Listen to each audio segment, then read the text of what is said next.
Vous êtes-vous déjà demandé à quoi ressemblait la Terre il y a 1 milliard d'années? Quelles créatures marchaient sur ces sols? Quel paysage dominait l'horizon et quels secrets se cachaient sous ces océans primitifs? Ce n'est pas une histoire courante. C'est un voyage profond, silencieux et révélateur dans un passé qui défie toute compréhension moderne. Une époque où les jours étaient plus courts, où les continents n'étaient pas là où vous les connaissez aujourd'hui et où la vie commençait tout juste à tisser sa toile dans un monde sauvage, inhospitalier et mystérieux. Dans les 2 prochaines heures, nous vous invitons à vous détendre, à fermer les yeux si vous le souhaitez, et à vous laisser emporter par cette narration lente et enveloppante. Au fur et à mesure que vous progressez dans ce documentaire digne d'être somnambulié, vous découvrirez des paysages anciens, des créatures oubliées et des événements qui ont façonné tout ce que nous sommes aujourd'hui. Restez jusqu'à la fin, car dans les dernières minutes, nous vous révélerons une théorie qui changera la façon dont vous comprenez l'origine de la vie sur notre planète. Abonnez-vous à cette chaîne pour que chaque nuit vous puissiez voyager avec nous dans le temps, dans des mondes qui n'existent plus, mais qui vivent dans le souvenir silencieux des rochers et des océans. Il y a 1 milliard d'années, la Terre était une planète radicalement différente de celle que nous habitons aujourd'hui. Imaginez une atmosphère plus dense, presque sans oxygène, avec des ciels peut-être teintés de différentes nuances en raison de la composition chimique des gaz. Il n'y avait pas d'arbres, pas de fleurs, pas d'oiseaux. Les continents, au lieu d'être distribués comme ils le sont maintenant, ont été regroupés en une grande masse continentale appelée Rodinia. Ce supercontinent était encore en formation et ses marges étaient agitées par une intense activité volcanique. Les journées ne duraient pas 24 heures comme elles le font maintenant. À l'époque, une journée sur Terre ne pouvait durer que 18 à 20 heures. C'est parce que la rotation de la planète était plus rapide. La Lune, qui était plus proche, exerçait une force de marée plus intense, ralentissant progressivement cette rotation. L'énergie de ce processus continue d'affecter nos marées aujourd'hui. Dans cet environnement chaotique et sauvage, la vie était microscopique. Les formes de vie dominantes étaient les cyanobactéries, des organismes minuscules mais étonnamment puissants. Ces bactéries ont été responsables de l'un des événements les plus transformateurs de l'histoire de la Terre, l'oxygénation de la planète. Grâce à la photosynthèse, les cyanobactéries ont libéré de l'oxygène sous forme de déchets, modifiant progressivement la composition de l'atmosphère. À l'époque, ce changement n'était pas considéré comme une bénédiction par toute la vie existante. En fait, pour de nombreux micro-organismes, l'oxygène était toxique. Puis est venu ce que l'on appelle la catastrophe de l'oxygène, un événement d'extinction massive qui a anéanti une grande partie de la vie anaérobie. Paradoxalement, cette extinction a été nécessaire pour que, des millions d'années plus tard, des organismes complexes puissent émerger. Pendant ce temps, les mers étaient le véritable foyer de la vie.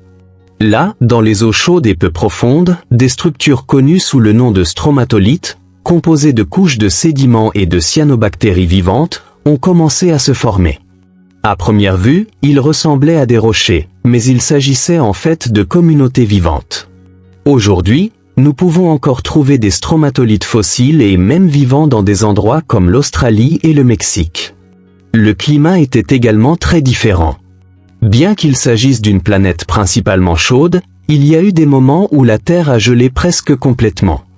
Ce phénomène, connu sous le nom de « Terre boule de neige », s'est produit à plusieurs reprises au cours de l'histoire. Bien que nous ne sachions pas avec certitude si l'une de ces périodes glaciaires mondiales s'est produite il y a 1 milliard d'années, les scientifiques pensent qu'il y avait des signes précurseurs de cet événement à cette époque. Les volcans étaient omniprésents. D'énormes éruptions ont craché des gaz et de la lave qui ont non seulement façonné le paysage, mais ont également modifié le climat mondial. Le dioxyde de carbone éjecté réchauffe l'atmosphère, tandis que les particules de cendres peuvent refroidir temporairement la planète en bloquant la lumière du soleil. La tectonique des plaques était déjà en action.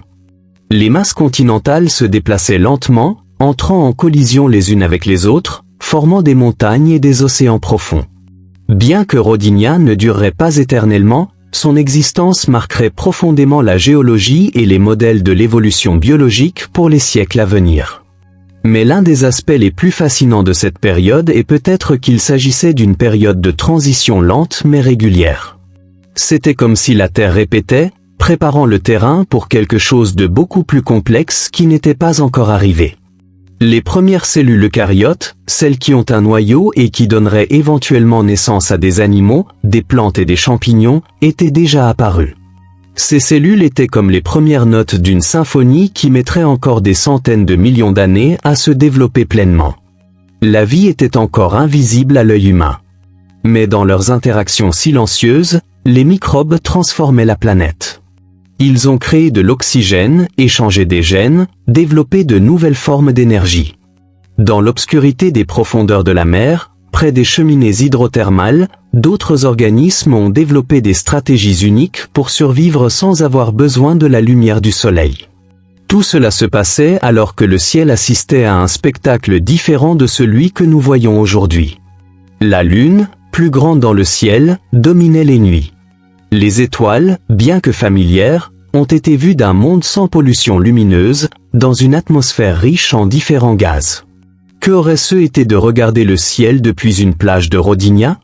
Les premières formes de symbiose ont également émergé à cette époque. Certaines bactéries ont commencé à vivre les unes à l'intérieur des autres, dans une relation mutuellement bénéfique. De ces expériences naturelles, les mitochondries, les organites qui génèrent de l'énergie dans nos cellules, naîtront plus tard. En d'autres termes, l'énergie que nous utilisons aujourd'hui pour penser, marcher ou respirer, a une histoire qui a commencé dans l'intimité de deux bactéries qui ont décidé de coopérer il y a plus d'1 milliard d'années. Le sol, si on peut l'appeler ainsi, était plutôt un mélange de roches nues, de lave durcie, de sable primitif et de taches sporadiques de vie microscopique.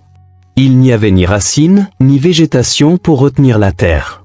Pour cette raison, le paysage était très dynamique. Les pluies emportaient les sédiments avec force, les rivières montaient et mouraient rapidement, et les montagnes nouvellement formées s'érodaient furieusement. Pendant la nuit, les températures pouvaient chuter brusquement, et pendant la journée, sans couche d'ozone protectrice comme aujourd'hui, le rayonnement ultraviolet pouvait être mortel pour tout être vivant exposé sans protection. Cette menace constante a forcé la vie à chercher des abris, crevasses, eaux profondes ou couvertures minérales naturelles. Mais même au milieu de ce chaos, la vie a persisté. Chaque cellule, chaque petite bulle d'existence, luttait pour se répliquer, s'adapter, survivre. Ce monde sans humains, sans ville, sans musique ni langue, vibrait d'une symphonie différente. Le murmure du vent entre les montagnes volcaniques, le rugissement des geysers marins, le lent craquement des glaciers qui avancent sur la Terre. Et c'est dans cette symphonie que les premiers chapitres de tout ce que nous sommes aujourd'hui ont commencé à être écrits. À cette époque, la planète était un laboratoire naturel. Chaque recoin a été le théâtre de réactions chimiques qui ne s'étaient jamais produites auparavant. Les océans étaient épais, chargés de minéraux tels que le fer et le manganèse, et teintés d'une teinte verdâtre ou rougeâtre selon la concentration de composés. Là, les cyanobactéries ont continué à étendre leur règne silencieux, créant des tapis de vie dans les eaux peu profondes et libérant de plus en plus d'oxygène. Mais l'oxygène ne s'est pas accumulé immédiatement dans l'atmosphère. Il a d'abord réagi avec le fer dissous dans les océans, formant des oxydes qui se sont déposés sur le fond marin en couches que nous connaissons aujourd'hui sous le nom de formation de fer rubané. Ces roches anciennes sont un témoin direct de ce moment, et leur analyse a permis aux scientifiques de comprendre comment la planète se préparait à recevoir des organismes plus complexes. Dans cet environnement, où la vie commençait à peine à s'organiser, les continents étaient en mouvement constant. Rodinia, la grande masse continentale, était encore en phase de consolidation. C'était un immense supercontinent qui dominait l'hémisphère sud et dont les rives entraient en collision avec des mers turbulentes pleines d'activité volcanique. Il n'y avait pas de désert tels que nous les connaissons aujourd'hui. L'intérieur du continent était probablement aride, mais il y avait aussi des zones marécageuses, des régions avec des geysers et des vallées géothermiques. L'atmosphère, bien qu'elle soit lentement enrichie en oxygène, était toujours dominée par des gaz tels que le dioxyde de carbone, le méthane et l'azote. L'absence de couche d'ozone signifiait que les rayons ultraviolets du soleil tombaient avec une force brutale sur la surface de la Terre. Cela a limité la vie à la surface, la poussant dans des environnements protégés, les profondeurs marines, les grottes ou même à l'intérieur d'autres cellules.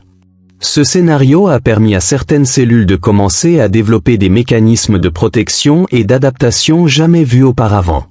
Les cellules eucaryotes, par exemple, sont apparues comme une solution magistrale. Elles ont enveloppé leur matériel génétique dans une membrane protectrice qui a donné naissance au noyau.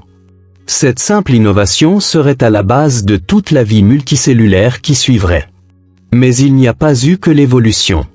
L'histoire de la planète est marquée par des revers, par des effondrements partiels, par des extinctions silencieuses. Bien que les animaux ou les plantes n'existaient pas encore comme ceux d'aujourd'hui, de nombreuses formes de vie microbienne ont été anéanties par des changements brusques de température, la chimie de l'eau ou même des impacts extraterrestres mineurs. La vie, cependant, a toujours trouvé un moyen de se réinventer. Pendant ce temps, les mers regorgeaient de formes de vie invisibles mais extraordinaires. Certains étaient capables de se nourrir de composés sulfureux dans les profondeurs, tandis que d'autres vivaient en symbiose avec des bactéries productrices d'énergie. Chaque cellule était une expérience, chaque colonie était une nouvelle possibilité d'existence. Dans certains coins de l'océan, des structures coloniales plus organisées ont commencé à se former. Les premiers biofilms complexes, précurseurs de ce qui serait des millions d'années plus tard les premières éponges de mer. Bien qu'ils ne soient pas encore des animaux, ces groupes de cellules ont montré des signes de coopération, de spécialisation et de division du travail. La vie commençait à comprendre que l'union était la force. À la surface de Rodinia, les volcans crachaient constamment de la lave. Ces coulées, une fois refroidies, ont formé de nouvelles couches de basalte qui ont modifié le paysage selon des cycles rapides. Il n'y avait pas de rivière permanente, mais les précipitations intenses et fréquentes en raison de la vapeur d'eau atmosphérique formaient des cours d'eau temporaires qui sculptaient des vallées et des canyons primitifs. En l'absence de végétation, les montagnes s'érodent rapidement, créant des deltas et des accumulations de sédiments qui se fossiliseront plus tard au fil du temps. Dans ce monde sans arbres ni animaux, le son dominant n'était pas le gazouillis des oiseaux ou le bruissement du vent à travers les feuilles, mais le bruissement de la terre, les secousses de l'activité tectonique, l'éclatement des geysers et la pluie frappant les rochers nus. Une planète rugissante, encore jeune, encore en train de se modeler. Cependant, c'est dans ce chaos que sont apparus les premiers signes de complexité. Les cellules eucaryotes ont commencé à développer des organites, de petites structures internes qui permettaient d'effectuer des tâches spécifiques. Certaines de ces cellules ont acquis des mitochondries, d'autres des plastes. Ces composants internes ne sont pas sortis de nulle part, mais étaient des bactéries qui avaient été absorbées par d'autres cellules, ou au lieu d'être digérées, formaient une alliance pour survivre ensemble. De ces liens symbiotiques ont émergé les premières cellules capables de générer de l'énergie avec une efficacité jamais vue auparavant. Cette étape était clé. Grâce à l'efficacité énergétique des mitochondries, les cellules eucaryotes ont pu devenir plus grandes, plus complexes et avec plus de fonctions internes. C'était comme si la vie avait découvert le secret pour s'étendre sans perdre le contrôle. De leur côté, les océans étaient un véritable terreau. Les minéraux échoués sur les continents volcaniques ont fourni des nutriments essentiels à la croissance cellulaire. Le fer, le phosphore et d'autres éléments ont permis aux communautés microbiennes de se développer à grande échelle. Certaines zones sont devenues de véritables jardins sous-marins, bien qu'invisibles à l'œil humain. Dans les profondeurs, près des dorsales médio-océaniques, de nouvelles croûtes terrestres sont nées. Le magma s'est infiltré de l'intérieur de la planète, créant des crêtes sous-marines et générant suffisamment de chaleur pour alimenter des écosystèmes entiers. Là-bas, régnaient des bactéries thermophiles, adaptées aux températures extrêmes et capables de tirer parti des composés chimiques de l'intérieur de la Terre. La vie s'est diversifiée en forme, en couleur et en comportement. Certaines cellules ont appris à se déplacer à l'aide de flagelles, d'autres à détecter la lumière. Certains ont développé des défenses chimiques, d'autres pour vivre à l'intérieur d'autres cellules. Le monde microbien était plus complexe que beaucoup ne l'imaginent, et il a jeté les bases de toute l'évolution ultérieure. Dans le même temps, le mouvement des plaques tectoniques provoquait des collisions entre les masses terrestres. Chaque collision a généré des montagnes, des déformations et des fractures. Mais il a également provoqué l'apparition de nouvelles formes de reliefs sous-marins, telles que des fosses océaniques et des arches d'îles volcaniques. La géographie de cette époque était comme un puzzle en construction. Les côtes changeaient constamment, les volcans naissaient et mouraient en quelques décennies, et les océans empiétaient sur des terres qui s'élevaient et devenaient exposées. C'était un monde dynamique, dans lequel rien n'était permanent. Les pôles, bien qu'ils ne soient pas encore entièrement définis, ont commencé à recevoir moins de rayonnement solaire, ce qui a généré des accumulations de glace à certains moments. Bien qu'il n'y ait pas eu de glaciers comme ceux d'aujourd'hui, il y avait des variations de température marquées, capables de modifier les modèles de vie sur la planète. Et c'est au milieu de tout cela que les conditions d'un saut évolutif sans précédent commencent à se former. Il n'était pas encore visible, et il n'y avait pas non plus d'animaux qui marchaient à la surface. Mais les alliances cellulaires, la formation de noyaux, la capacité de créer des structures internes complexes, étaient des signes clairs que quelque chose de grand se préparait. Une symphonie invisible, patiemment tissée par le temps et la chimie, préparait le terrain pour l'émergence de la vie multicellulaire. Dans les mers du monde antique, l'évolution couvait. Il n'y avait pas d'urgence. Chaque mutation, chaque changement génétique, a été lentement transmis de génération en génération d'organismes microscopiques. Mais quelque chose se passait, quelque chose de différent. La coopération entre les cellules commençait à devenir une stratégie plus efficace que la concurrence. Ce fut le début d'un phénomène révolutionnaire, la multicellularité. Les premières colonies de cellules qui ont décidé de s'unir et de fonctionner comme un seul organisme franchissaient l'étape la plus importante de l'histoire de la vie. Au début, il ne s'agissait que de groupes de cellules similaires vivant ensemble pour plus de commodité. Mais au fil du temps, certains ont commencé à se spécialiser. Certains étaient chargés de se déplacer, d'autres de nourrir, d'autres de protéger la colonie. C'est ainsi qu'est née la division biologique du travail. Ce changement était plus qu'une simple adaptation. Il s'agissait d'un saut qualitatif. Grâce à la multicellularité, la vie a été libérée des contraintes de la taille des cellules individuelles. Maintenant, il pouvait se développer de manière plus complexe et s'adapter à des niches plus variées. Bien que les premiers animaux soient encore à des centaines de millions d'années, le concept d'un corps avec des organes, des tissus et des fonctions différenciées avait déjà commencé à prendre forme. Les preuves fossiles de cette transition sont rares, mais pas inexistantes. Dans certaines formations rocheuses extrêmement anciennes, des structures ont été trouvées qui pourraient représenter des colonies organisées de cellules. Ces traces sont difficiles à interpréter, mais elles correspondent à ce que la biologie moderne nous dit sur la façon dont ce processus a dû se produire. Pendant ce temps, le paysage terrestre restait dépourvu de vie visible. Les montagnes étaient silencieuses, érodées par la pluie, le vent et les intempéries. Les rivières ne transportaient toujours pas de poissons, ni de coquillages sur les côtes. Mais le terrain était déjà en cours de préparation. Dans les zones volcaniques, la chaleur et l'humidité ont favorisé des réactions chimiques qui ont commencé à former des composés organiques complexes. Ces sols primitifs, quoique stériles à nos yeux actuels, étaient un tapis prêt à recevoir les premières formes de la vie terrestre dans les siècles à venir. Rodinia, le grand supercontinent, a continué à dominer l'hémisphère sud. Ces marges étaient des zones d'intense activité tectonique, où les plaques se heurtaient et où de nouvelles chaînes de montagnes naissaient. Ces montagnes nouvellement formées, sans végétation pour les protéger, s'érodaient facilement, entraînant des minéraux et des sédiments dans la mer. Ce cycle géologique a non seulement façonné le paysage, mais a également influencé le développement de la vie marine en fournissant des nutriments essentiels. Dans le ciel, le soleil brillait plus faiblement qu'aujourd'hui. On estime qu'il y a 1 milliard d'années, le soleil avait environ 70% de sa luminosité actuelle. Cela aurait pu conduire à une planète plus froide, sans l'atmosphère dense chargée de gaz à effet de serre tels que le dioxyde de carbone et le méthane, qui ont piégé la chaleur et maintenu une température stable. Sans cette atmosphère épaisse, la Terre aurait été une boule de glace permanente. Et pourtant, il y a eu des périodes où la température a chuté de façon spectaculaire. Les scientifiques pensent qu'à cette époque, un modèle de glaciation intermittente a commencé à se former, de petits essais de ce qui deviendrait beaucoup plus tard la Terre boule de neige. Les calottes glaciaires pourraient s'étendre des pôles aux latitudes tropicales, couvrant des océans entiers et créant une énorme pression évolutive pour les formes de vie existantes. Ces glaciations, loin d'être une barrière, ont aussi été une opportunité.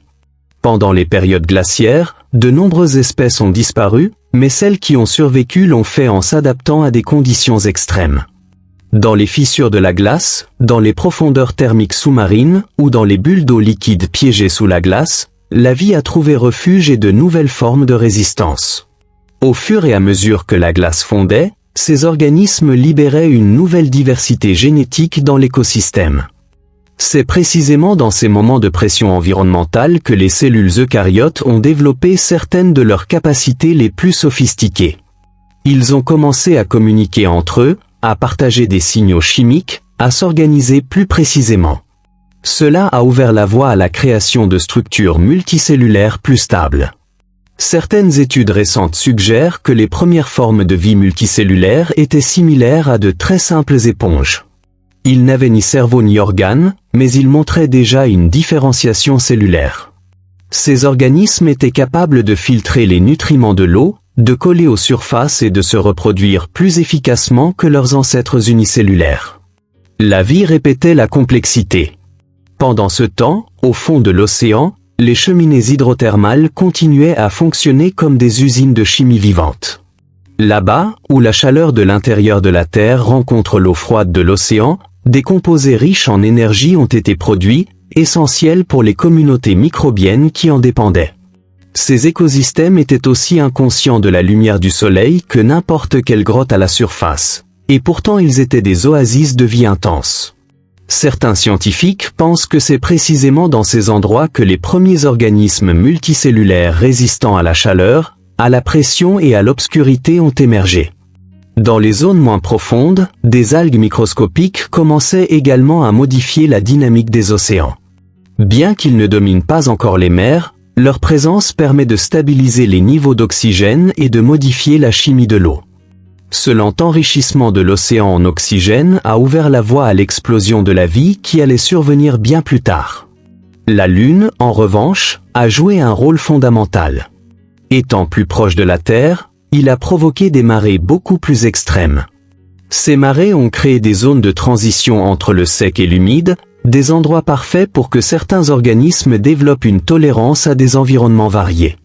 À long terme, cette dynamique des marées a permis de sélectionner des organismes capables de résister aux changements soudains, une qualité essentielle pour la colonisation future du continent. Mais c'était encore loin. À présent, la Terre était un monde liquide, dynamique et changeant, où les forces physiques et biologiques interagissaient de manière complexe. Il n'y avait pas d'yeux pour regarder l'aube, pas d'oreilles pour entendre le vent. Et pourtant, chaque cellule, chaque montagne, chaque vague, faisait partie d'une symphonie de transformation. Dans ce monde antique, les nuits étaient sombres et absolues. Sans lumière artificielle, sans pollution, le ciel aurait dû être écrasant. On estime qu'à partir de Rodinia, la Voie lactée pouvait être clairement observée s'étendant d'un horizon à l'autre. Les constellations étaient les mêmes que celles que nous connaissons aujourd'hui, mais leur position dans le ciel variait en raison des mouvements de l'axe de la Terre au cours des siècles. Ce ciel étoilé, silencieux et profond, était un témoin silencieux du lent réveil de la vie complexe. Et alors que les continents se fracturaient et se rejoignaient, que les volcans naissaient et s'éteignaient, la vie restait inébranlable dans son objectif silencieux, persister.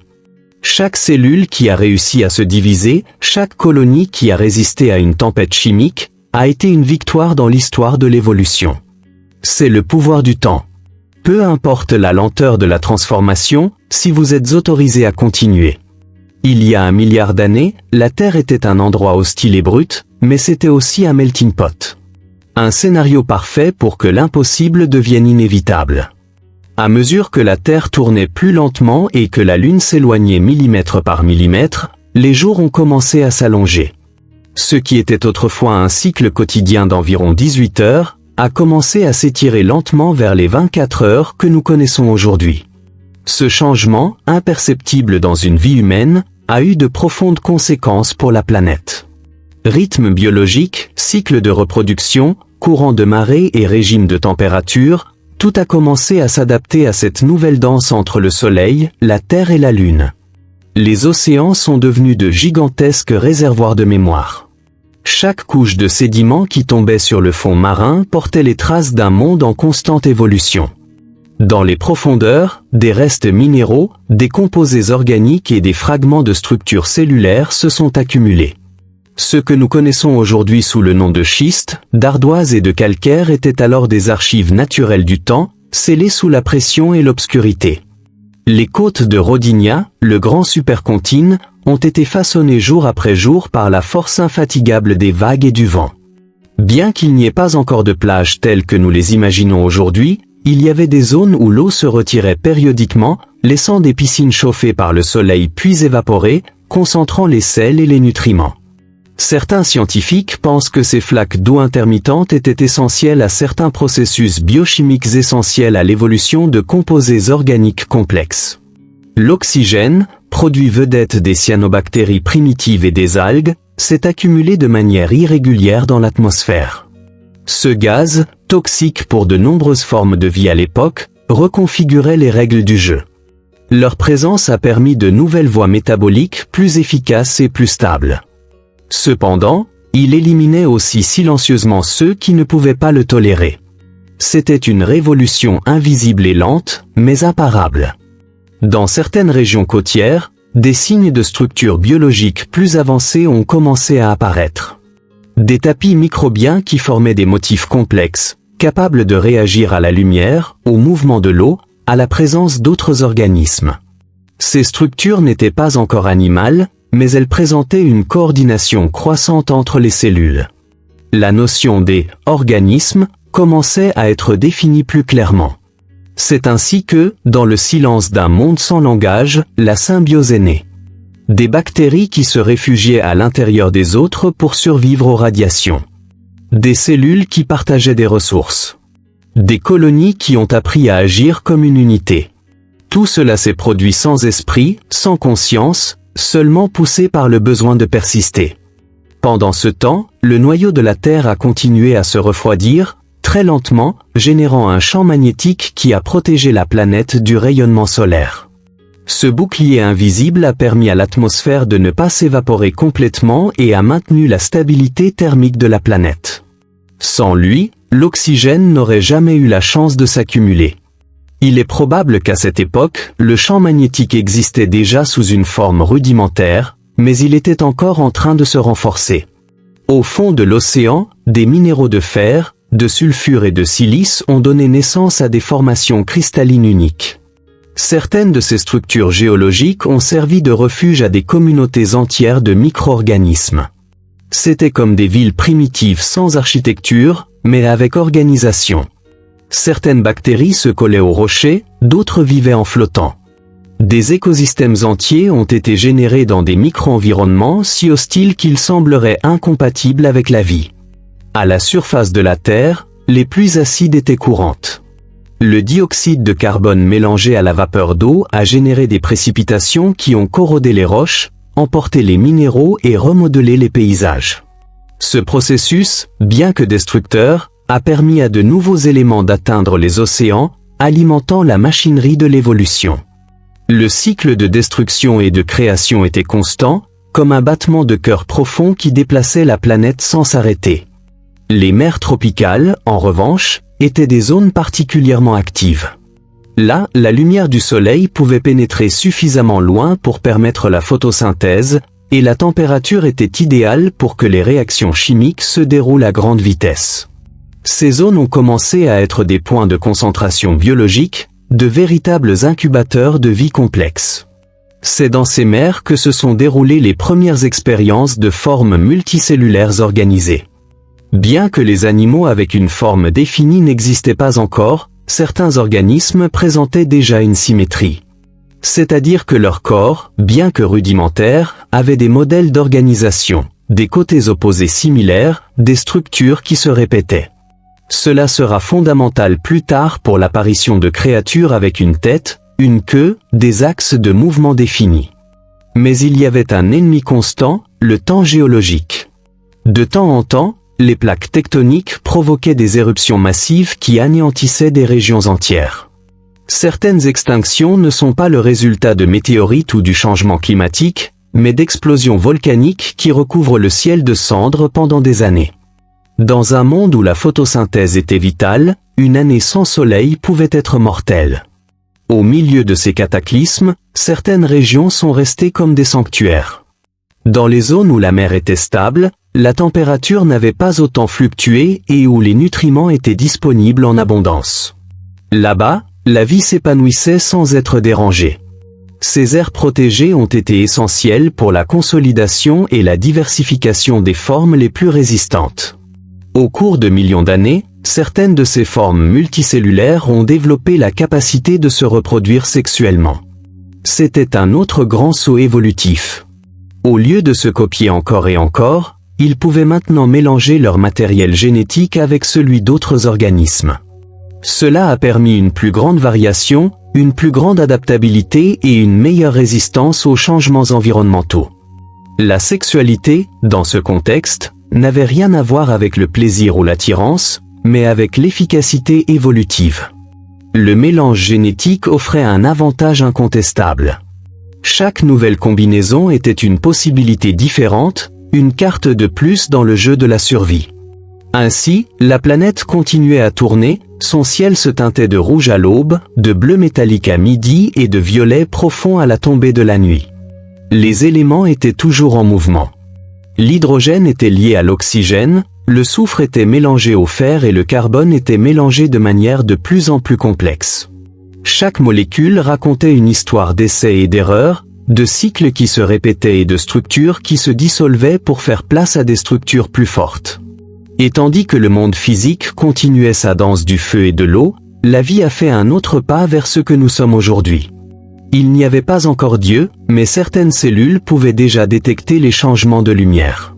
Il n'y avait pas encore de cerveau, mais il y avait déjà une communication biochimique entre les groupes de cellules. Il n'y avait pas encore de mouvements coordonnés, mais certaines formes commençaient lentement à se déplacer autour d'eux. Tout indiquait que ce qui allait arriver serait encore plus surprenant. Il y a 1 milliard d'années, la Terre n'avait rien à voir avec ce que nous connaissons aujourd'hui, mais ce qui se passait au plus profond d'elle était plus important que tout être humain ne pouvait l'imaginer. Les minéraux émergeant de l'intérieur de la planète et se mélangeant à l'eau de mer créaient de nouvelles conditions géochimiques, idéales pour des processus biologiques innovants.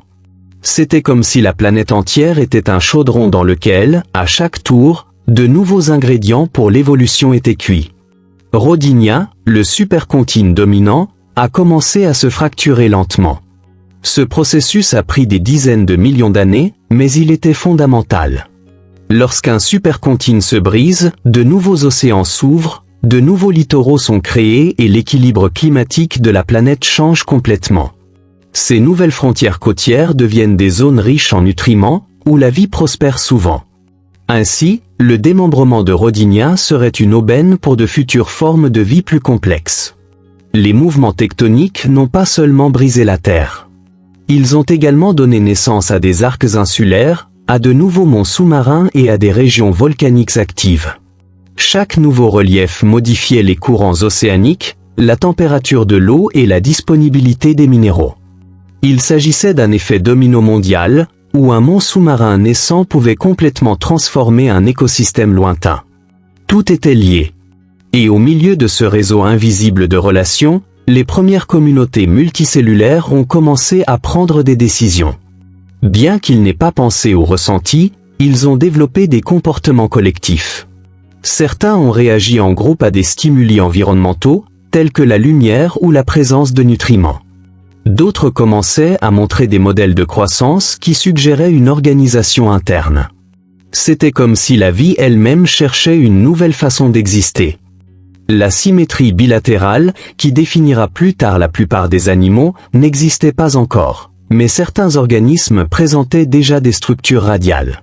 C'est-à-dire que leur corps était organisé autour d'un point central, comme le font aujourd'hui les méduses ou les étoiles de mer. Ce type de symétrie était le plus efficace pour un environnement aquatique, où il n'y avait pas de « marche avant » ou « arrière » fixe. Et bien que ces êtres n'aient pas laissé de fossiles comme les squelettes de dinosaures, ils ont laissé des traces dans les sédiments. Aujourd'hui, les géologues et les paléobiologistes étudient les modèles de compression, les formations de boue fossilisées et les structures minérales inhabituelles qui semblent avoir été façonnées par des communautés vivantes. Ce sont les premiers indices matériels que quelque chose était en train de changer au niveau biologique. Dans le même temps, la chimie de l'océan commençait à évoluer. L'oxydation du fer dissous a entraîné l'accumulation de précipités sur le fond marin. Ces couches sédimentaires ont non seulement changé la couleur et la texture du fond de l'océan, mais ont également modifié la composition chimique de l'eau. Au fur et à mesure que le fer libre disparaissait, les algues et les bactéries ont dû trouver de nouvelles façons d'obtenir des nutriments. Cette pression a donné naissance à de nouvelles stratégies de survie. L'émergence d'enzymes plus efficaces, de protéines complexes capables d'accélérer les réactions chimiques, a été l'un des grands triomphes de cette période. Ces enzymes étaient l'équivalent biologique d'outils spécialisés. Elles permettaient aux cellules d'accomplir de nouvelles fonctions, de la réparation de leur ADN à la digestion de composés difficiles. Grâce à eux, la vie est devenue plus polyvalente, plus rapide, plus résistante. Et c'est dans ce même contexte que la reproduction sexuée a commencé à prendre de la force en tant que méthode prédominante. Bien qu'il y ait encore des organismes qui se sont divisés par clonage, de nombreuses espèces primitives ont commencé à échanger du matériel génétique avec d'autres cellules. Cet acte, bien que rudimentaire, permettait à chaque nouvelle génération d'avoir une combinaison unique de gènes. Dans un monde aussi changeant, la diversité génétique était un avantage évolutif clé. Sur le plan environnemental, la planète est restée instable. Les volcans ont libéré des gaz toxiques, le climat a changé brusquement et les glaciations ont menacé de recouvrir même les zones tropicales de glace. Mais c'est précisément à cause de cela que la vie ne pouvait pas s'arrêter. S'adapter ou disparaître était la seule règle. Les cyanobactéries, qui dominaient déjà la production d'oxygène depuis des centaines de millions d'années, ont commencé à concurrencer d'autres formes photosynthétiques plus efficaces. Certaines algues primitives ont développé des structures internes plus organisées, ce qui leur a permis de stocker de l'énergie, de réguler leur flottabilité ou de se reproduire avec plus de succès. La compétition biologique commençait à être une véritable force, et avec elle, les premiers écosystèmes différenciés ont émergé. Dans certaines parties de la planète, en particulier dans les eaux peu profondes, la vie a atteint des densités jamais vues auparavant. Des colonies d'organismes se sont développées en couches, les unes sur les autres, formant des structures qui projetaient des ombres, modifiaient les courants et créaient des micro-environnements. Ce furent les premières villes biologiques où la vie non seulement a survécu, mais a commencé à modifier activement son environnement. Au fil du temps, certaines de ces colonies ont donné naissance à des organismes qui ne pouvaient plus vivre séparément. Leurs cellules étaient si spécialisées qu'elles dépendaient les unes des autres pour survivre. C'est ainsi que naquirent de véritables êtres multicellulaires, des organismes dans lesquels chaque cellule avait une tâche, et où le tout était plus important que la partie. Ce fut l'un des moments les plus importants de l'histoire de l'évolution. Et tout cela se passait alors que la Terre continuait à tourner, que la Lune continuait à s'éloigner lentement, que le Soleil brillait un peu plus fort tous les millions d'années. Les éléments chimiques ont continué à réagir, les roches ont continué à se fragmenter et la planète entière a continué à vibrer avec l'énergie d'un avenir qui n'était pas encore arrivé. Aujourd'hui, lorsque nous regardons un fossile, un cristal ou une goutte d'eau de mer au microscope, nous voyons des fragments de cette histoire. Chacun d'entre nous, dans ses gènes, porte l'héritage de ce monde primitif.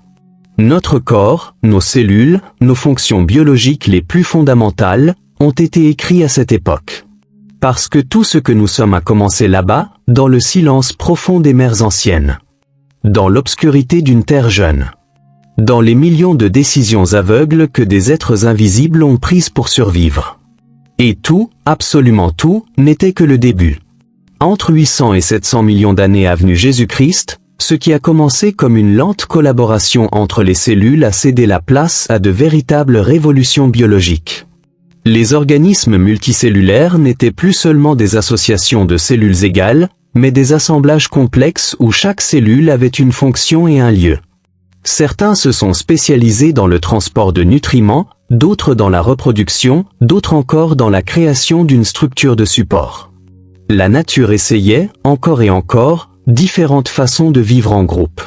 Certaines de ces nouvelles créatures avaient la forme d'un disque, d'autres d'un tube, et d'autres encore adoptaient des géométries rappelant des feuilles ou des branches. Ils n'avaient toujours pas d'os, pas de muscles, pas de système nerveux. Mais ils étaient déjà quelque chose de radicalement nouveau, des corps. Des structures visibles, définies, stables qui grandissent, se reproduisent et meurent. Ce furent les premières étapes de ce qui sera plus tard connu sous le nom de règne animal. Ce changement impliquait de nouveaux défis. Un corps a besoin de plus d'énergie qu'une cellule seule. Pour cette raison, les organismes multicellulaires ont commencé à développer des moyens plus efficaces de capturer la lumière, d'absorber les nutriments et d'éliminer les déchets. Certains adhéraient au fond marin, d'autres flottaient dans la colonne d'eau, et quelques-uns étaient capables de se déplacer lentement par des contractions de cils ou de cellules. Ces innovations ne sont pas apparues du jour au lendemain. Ils ont nécessité des millions d'années d'essais et d'erreurs. Chaque nouvelle forme qui émergeait devait faire face à l'environnement, changement de température, acidité de l'eau, rareté des ressources. Beaucoup n'ont pas survécu. Mais ceux qui l'ont fait ont laissé une progéniture avec de légères améliorations. C'était la base de l'évolution darwinienne, avant même que les animaux dotés d'un cerveau n'existent. Au cours de cette étape, la chimie de l'océan a continué à se transformer. L'oxygène, qui était auparavant consommé par le fer et d'autres minéraux, a commencé à s'accumuler dans l'atmosphère à des niveaux plus élevés. Cette augmentation a permis l'émergence de nouvelles voies métaboliques basées sur la respiration aérobie. Cette façon d'obtenir de l'énergie était beaucoup plus efficace que les précédentes, et les espèces qui l'ont adoptée ont commencé à dominer le paysage sous-marin. Dans le même temps, la fragmentation de Rodinia progressait. De nouveaux océans se sont ouverts entre les fragments continentaux, ce qui a modifié le climat mondial. Les courants océaniques ont changé de trajectoire, transportant de la chaleur et des nutriments vers des endroits auparavant isolés. Cela a généré des conditions idéales pour l'expansion de nouvelles formes de vie. Les zones côtières se sont multipliées, et avec elles les habitats riches en nutriments. C'est à cette époque que des glaciations de magnitude planétaire ont commencé à être enregistrées.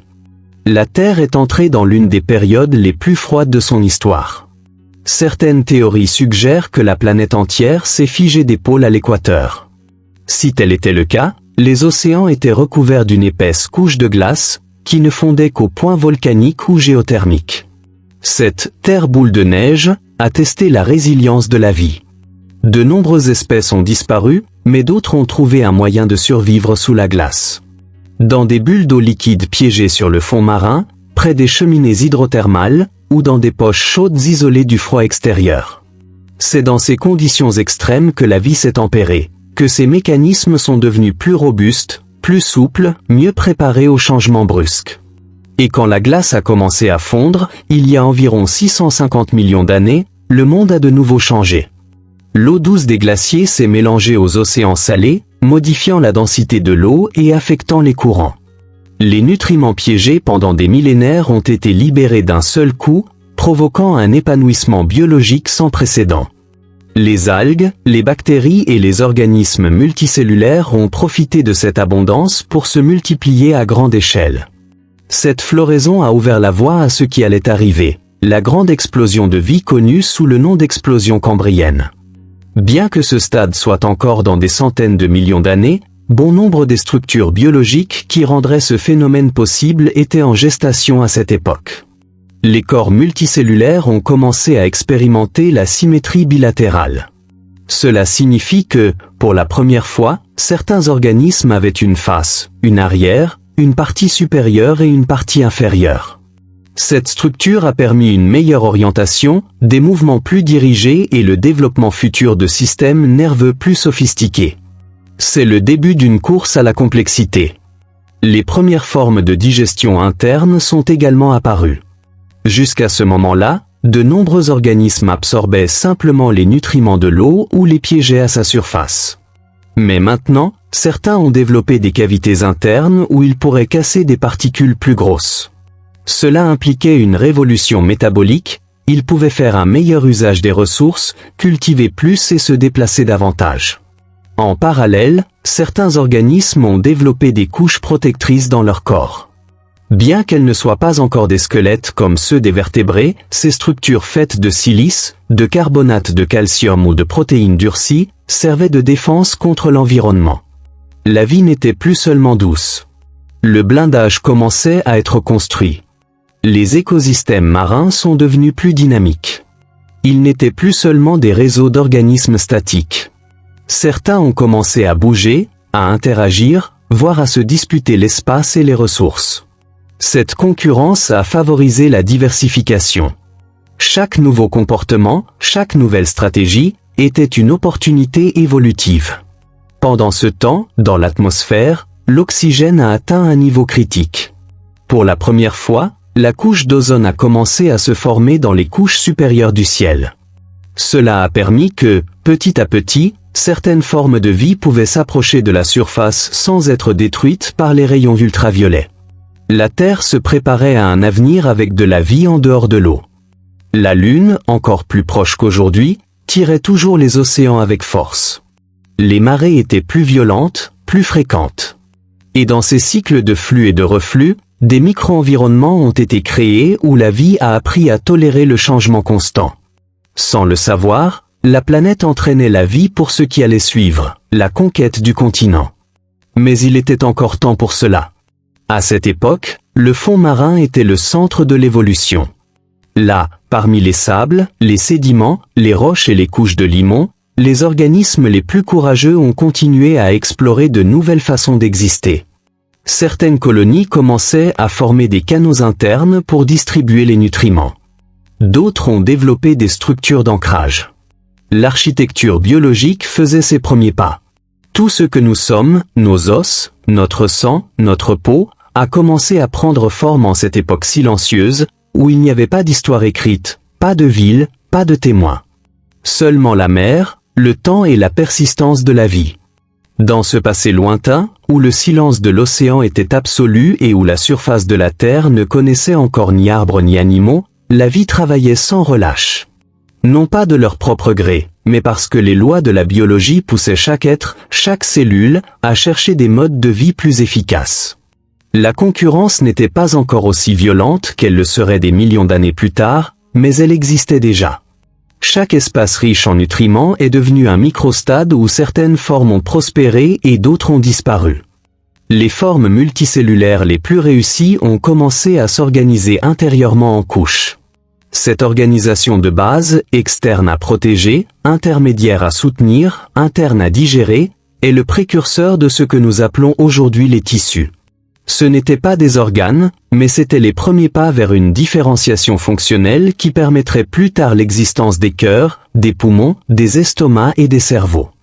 Sur les fonds marins plus stables, ces formes de vie sont devenues de plus en plus diversifiées. Certains ont développé des formes plates pour adhérer au substrat.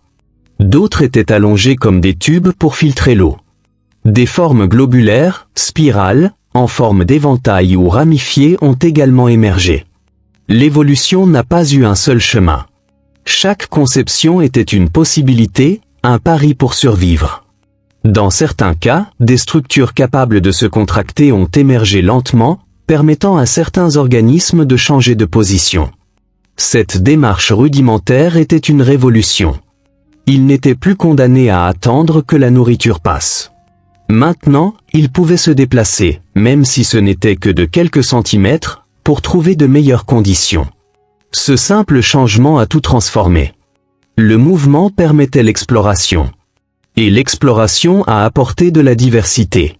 Au lieu de rester au même endroit, les organismes mobiles pourraient coloniser de nouveaux environnements, entrer en contact avec d'autres formes de vie et générer de nouvelles pressions évolutives. La vie n'était plus seulement survie. C'était aussi une conquête. Parallèlement, l'augmentation progressive de l'oxygène dans l'atmosphère avait un effet cumulatif.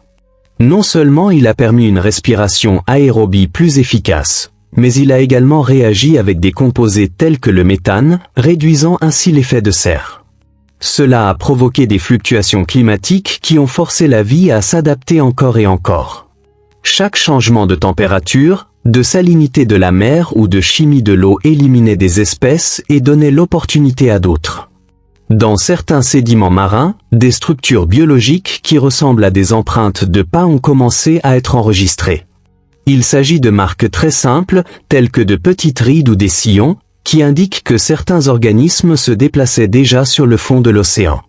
Ceux-ci sont considérés comme les premières preuves d'un comportement actif, et pas simplement d'une vie statique. C'étaient des organisations qui non seulement existaient, elles prenaient des décisions, minimales mais significatives. Ce comportement a conduit à une conséquence inévitable, l'apparition des premiers prédateurs. Pas dans le style moderne, avec des mâchoires ou des crocs, mais comme des organismes capables de s'attacher aux autres et d'absorber leurs nutriments. C'était un nouveau jeu, où il ne suffisait plus de se défendre de l'environnement, il fallait aussi se défendre des autres êtres vivants. La chaîne alimentaire commençait à se dessiner.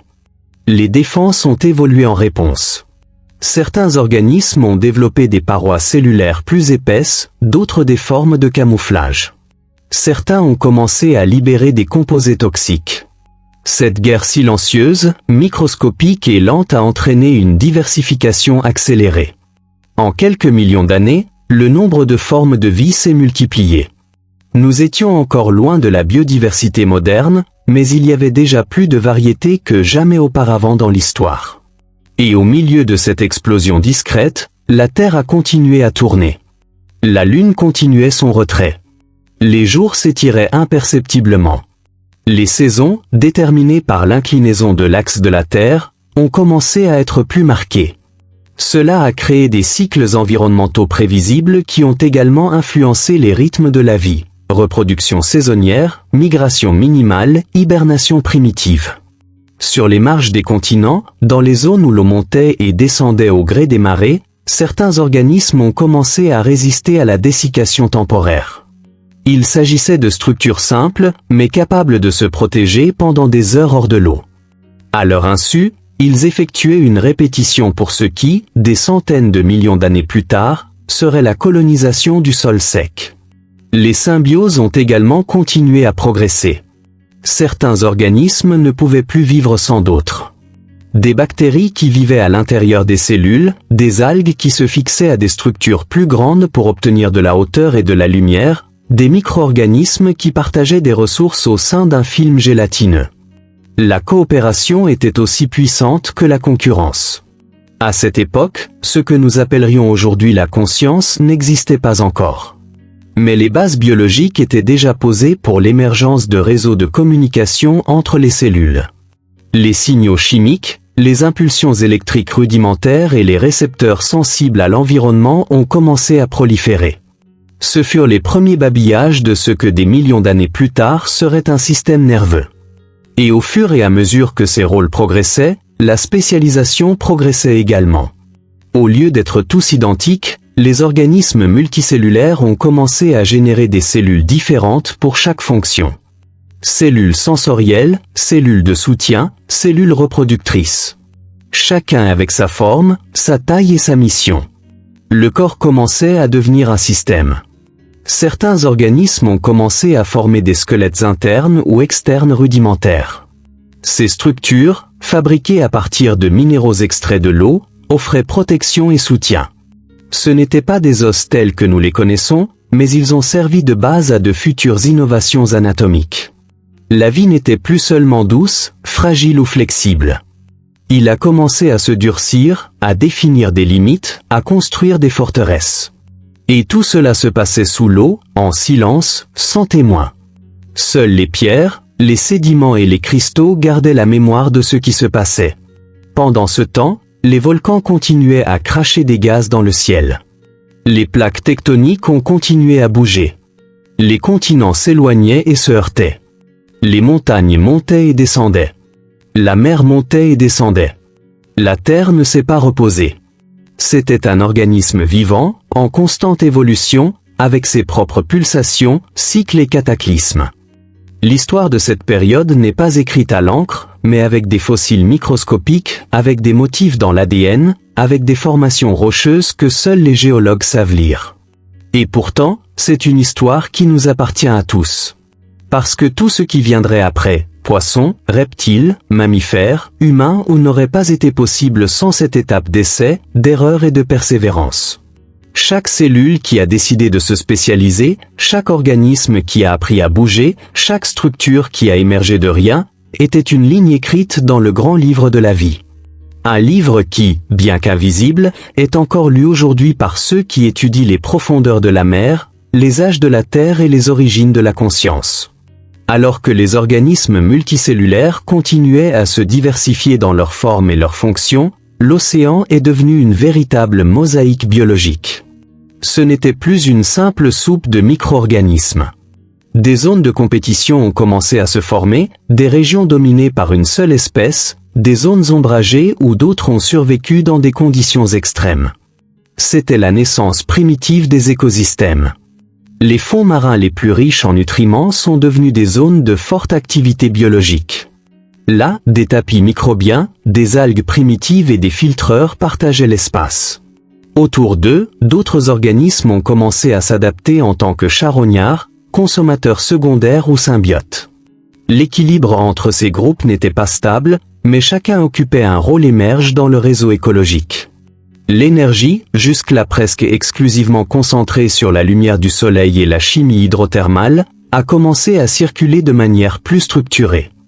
Les organismes qui se nourrissaient des autres permettaient à l'énergie de circuler d'un niveau trophique à un autre. Bien que les chaînes alimentaires soient encore courtes et simples, il s'agissait d'un changement capital. C'était la première fois que la consommation d'autres êtres vivants devenait un puissant moteur d'évolution. Dans le même temps, certains de ces organismes ont commencé à modifier activement leur environnement. Des colonies d'algues ou de bactéries ont formé des structures qui ont modifié l'écoulement de l'eau, piégé les sédiments ou augmenté la concentration locale d'oxygène. Cette ingénierie écologique était essentielle pour préparer le terrain à des espèces plus exigeantes. L'environnement n'était plus seulement une condition imposée. Or, elle était aussi façonnée par les êtres qui l'habitaient. Les changements ne se sont pas produits seulement au niveau biologique. Dans les profondeurs de la Terre, le noyau générait encore de la chaleur et du mouvement. Cette chaleur a entraîné le système tectonique, déplacé les continents et permis aux éléments minéraux d'être constamment recyclés. La dynamique géologique était le cœur d'une planète qui était encore vivante à tous les niveaux. Ce recyclage géologique a maintenu le fond océanique frais, a permis la formation de nouvelles dorsales médio-océaniques et a soutenu l'activité volcanique. Tout cela a directement influencé la température de l'océan, la salinité et la chimie globale de l'eau. Plus le mouvement est grand, plus la diversité est grande. Plus la diversité est grande, plus l'innovation évolutive est grande. Et au milieu de tout cela, les organismes ont commencé à développer des structures de reproduction plus complexes. Jusqu'à cette époque, la plupart d'entre eux étaient divisés, fragmentés ou échangeaient du matériel génétique de manière simple. Mais des stratégies de reproduction plus sophistiquées ont commencé à émerger. Spores résistantes, cycles sexuels différenciés, formes larvaires qui flottaient dans la mer avant de se fixer au substrat. Ces larves mobiles sont devenues des protagonistes. En pouvant voyager au gré des courants, ils ont colonisé de nouveaux territoires et des populations génétiques mixtes. Cette évolution accélérée a permis l'émergence de nouvelles espèces et a favorisé la dispersion de structures corporelles innovantes. Ce qui était autrefois une population locale est en train de devenir une espèce mondiale. De plus, la chimie de l'eau ne cessait de changer. L'accumulation d'oxygène a commencé à oxyder les minéraux sur le fond marin, créant des barrières géologiques qui ont permis la formation de nouveaux habitats. Certaines espèces se sont adaptées aux zones plus acides, d'autres aux zones à faible concentration en nutriments. Cette adaptation au micro-environnement a été clé dans l'explosion de la biodiversité. Les marées extrêmes, produits de la proximité de la Lune, ont généré des zones intertidales où l'eau a recouvert la Terre pendant une partie de la journée, puis s'est retirée.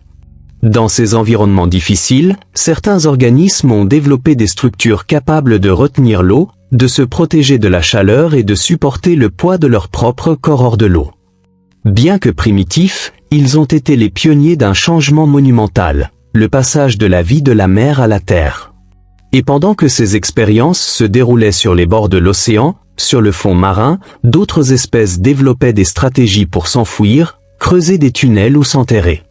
Ces activités ont modifié le substrat marin, aéré les sédiments et permis une plus grande interaction entre les éléments chimiques.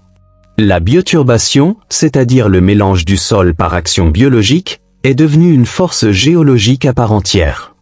Les formes de vie sont devenues de plus en plus résistantes. Capables de résister à des pressions extrêmes, de tolérer de longues périodes sans lumière ou de vivre en symbiose avec des bactéries productrices d'énergie. Cette polyvalence a marqué la fin d'une époque. La vie n'était plus un accident rare dans des coins abrités, mais une présence établie et croissante à travers la planète. Et avec cette expansion, est venue la complexité.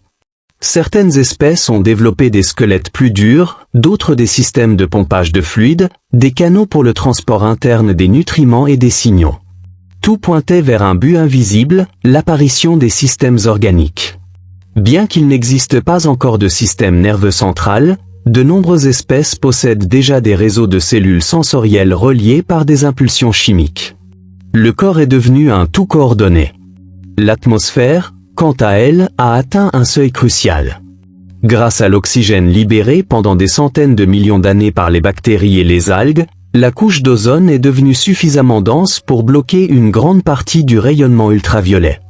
Cela a permis à des formes de vie plus sensibles de s'approcher de la surface et même, dans certains cas, d'être exposées directement à l'air. Le ciel a également changé. Avec moins de particules volcaniques et plus d'oxygène, le ciel est devenu plus bleu. La lumière du soleil, auparavant filtrée différemment, générait désormais des cycles diurnes et nocturnes plus marqués. Ces cycles ont commencé à être enregistrés par la vie. Certains organismes ont développé des horloges biologiques internes, capables d'anticiper la lumière, l'obscurité, les marées et les saisons. La biologie n'était plus seulement chimie, c'était aussi rythme, cycle, synchronisation. Et donc, lentement, la Terre se préparait à la prochaine grande étape, l'apparition d'animaux avec un corps, une bouche, un système digestif défini et la capacité de se déplacer dans une direction claire.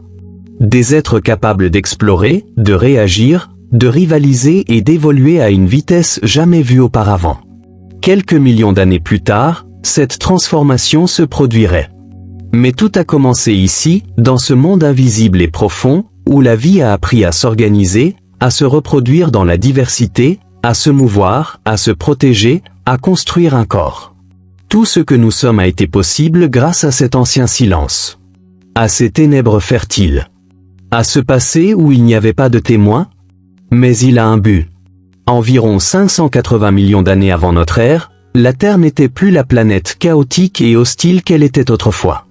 Ce n'était pas encore un monde confortable, mais les conditions avaient suffisamment mûri pour permettre des changements sans précédent. Tout était prêt pour que la vie fasse un saut qui n'aurait pas de retour en arrière. Pendant des millions d'années, la nature a expérimenté différentes combinaisons de cellules, de tissus, de structures et de formes de vie. Certains ont fonctionné, d'autres ont échoué. Mais l'accumulation de ces petites avancées était comme la préparation d'une bombe évolutive sur le point d'exploser. Les conditions physiques, chimiques et biologiques se sont finalement alignées. Et puis c'est arrivé. Mais avant cette épidémie, il y avait une période clé, celle des organismes de l'Édiacarien. Ces créatures ont été les véritables pionnières des corps visibles. C'étaient des êtres doux, de formes étranges, avec des symétries inhabituelles. Certains ressemblaient à des feuilles, d'autres à des disques rembourrés, d'autres à des tubes plus segmentés. Ils vivaient sur le fond marin, attachés au substrat et nourris en filtrant les nutriments ou en absorbant les composés organiques des sédiments. Bien qu'ils n'aient pas de squelette ou d'organes internes sophistiqués, leur existence même était la preuve que le corps était déjà devenu un outil viable. Beaucoup de ces organismes n'avaient pas de bouche, de système digestif ou de véritable mobilité. Et pourtant, ils ont prospéré pendant des millions d'années, laissant des empreintes fossiles dans les roches d'endroits aussi éloignés que l'Australie, la Namibie, le Canada et la Russie. Son ascension a été brève mais choquante. Au cours de l'Édiacarien, la vie multicellulaire a expérimenté des structures que nous ne reverrons jamais. Beaucoup de ces organismes n'ont pas laissé de descendants directs. C'étaient des branches évolutives qui se sont éteintes. Mais cela n'enlève rien à leur importance. Il s'agissait des derniers tests avant le grand déploiement. Dans le même temps, l'océan est devenu un terrain fertile encore plus dynamique. La concentration d'oxygène a continué d'augmenter, atteignant des niveaux qui ont permis une respiration cellulaire plus efficace et un métabolisme plus rapide. Le fer et les autres minéraux critiques étaient répartis plus uniformément. Et l'érosion des nouveaux continents a fourni du phosphore, un nutriment fondamental pour le développement de nouvelles formes de vie. Les cycles du carbone et du soufre se sont également stabilisés, créant une chimie océanique plus prévisible. Cela a permis à certaines espèces de cesser de dépendre de l'adaptation constante et de se concentrer sur le développement de structures complexes avec un taux de réussite plus élevé. À ce moment-là, la mer était pleine de possibilités. Les couches supérieures étaient riches en lumière, idéales pour la photosynthèse. Les zones intermédiaires offraient une protection contre les prédateurs. Et les fonds marins, désormais oxygénés, permettaient aux organismes enfouis de mieux respirer et de construire des galeries plus profondes. Chaque zone de l'océan est devenue un écosystème spécifique avec ses propres règles. Puis vint la révolution. L'explosion cambrienne, qui aurait lieu quelques dizaines de millions d'années plus tard, n'était pas une explosion littérale, mais une explosion évolutive.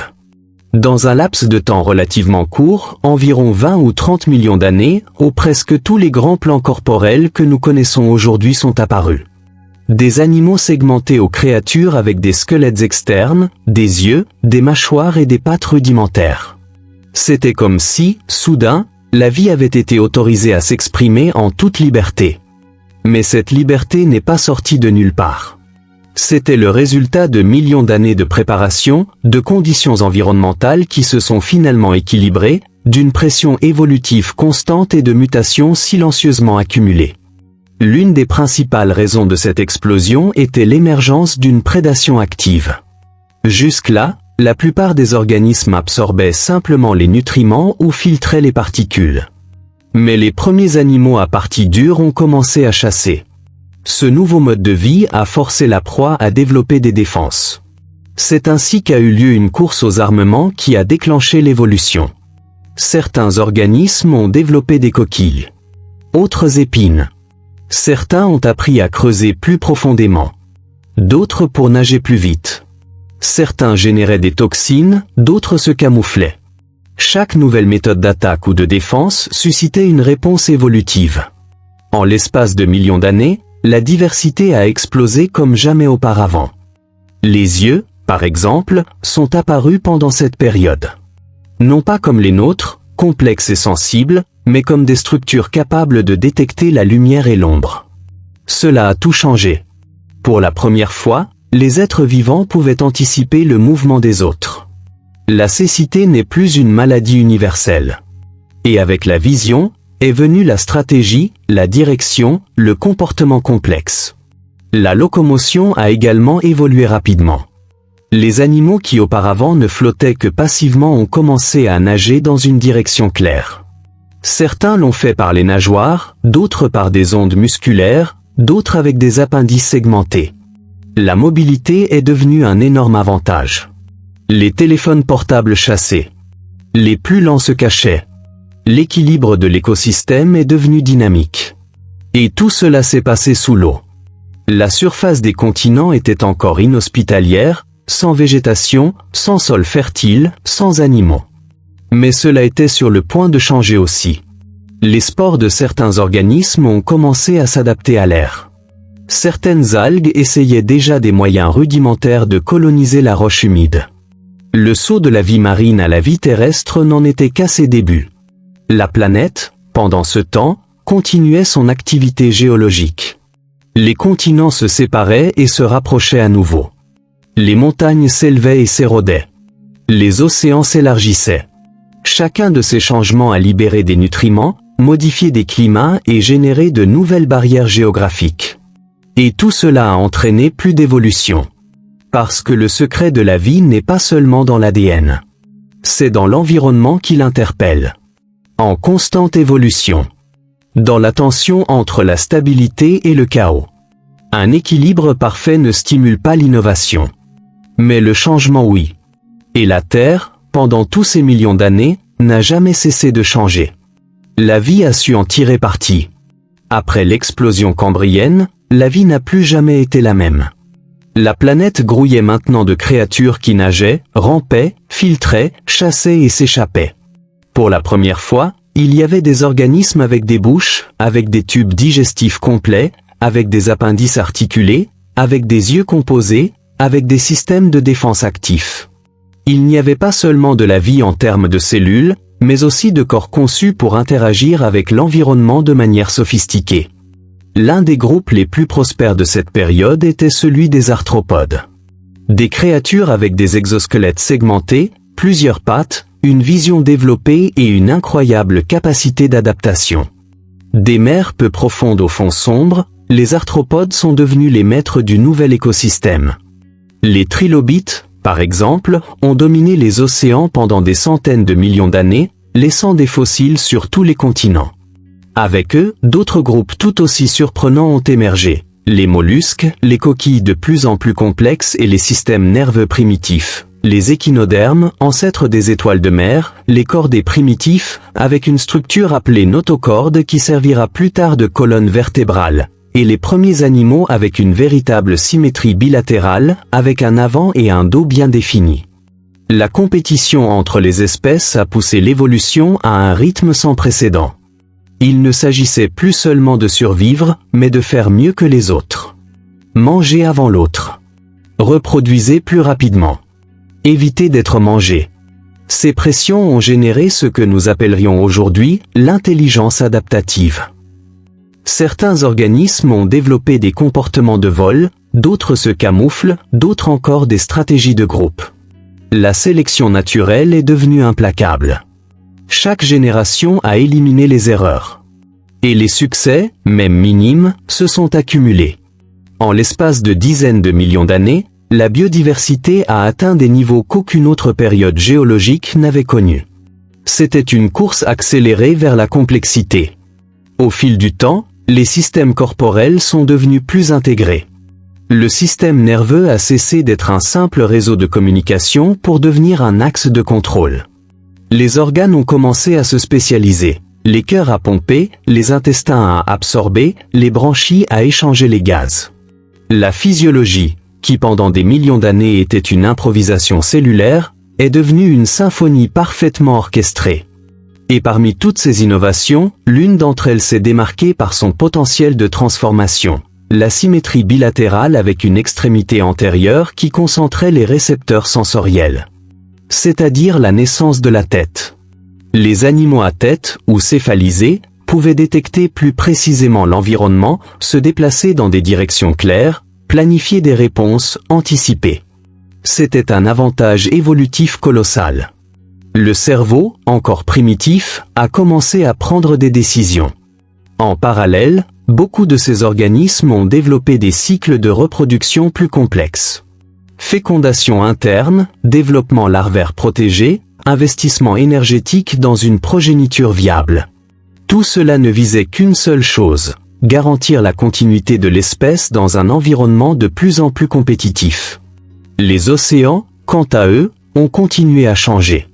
L'oxygène dissous a augmenté, et avec lui, les chances de survie des organismes plus grands. Les chaînes alimentaires s'allongeaient.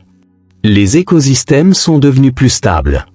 Chaque créature occupait une place spécifique, et sa disparition pouvait avoir des effets en cascade.